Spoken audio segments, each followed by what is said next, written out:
যে দেখো এখানে আছে আপেল, আঙ্গুর। আঙ্গুরগুলোকে কেটে এই কারণে রেখেছি কারণ আঙ্গুরগুলোর মধ্যে বীজ ছিল।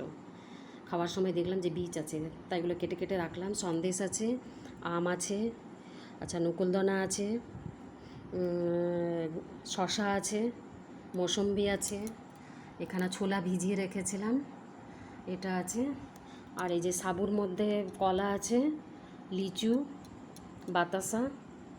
আর একটা জিনিস ওপর মানে দেখাতে ভুলে গেছিলাম, সেটা হচ্ছে এই সাবুর মধ্যেই আছে নারকেল কোড়া আছে আর কাজুটাকে গুঁড়ো করে রেখেছি। আর যেহেতু বাতাসা নকুলদানা আছে, চিনির পরিমাণ মতো দিতে হবে। এই যে চিনি নিয়ে রেখেছি। আর তার সাথে আছে এই যে দুধ। এতগুলো উপকরণ দিয়ে মাখতে হবে। আজকে এটাই খাবার, ছেলেরও খুব প্রিয়, ওরও খুব প্রিয়। কিন্তু তাই বলে এই নয় যে রাত্রে খাবার করতে হবে না, রাত্রে খাবার অবশ্যই করতে হবে।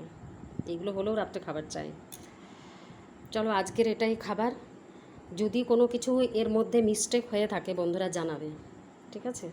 কারণ আমি কিশমিশটা বলে দিচ্ছি, কিশমিশ আমি দিই না, একটু টকটক লাগে বলে বোঝা যায় না, কিশমিশটা দিইনি, কিন্তু কাজু গুঁড়ো করে দিয়েছি। আর কি কি বাকি আছে সেটা বলবে, তাহলে পরের বার সেটাও দেবো। চলো শুভরাত্রি।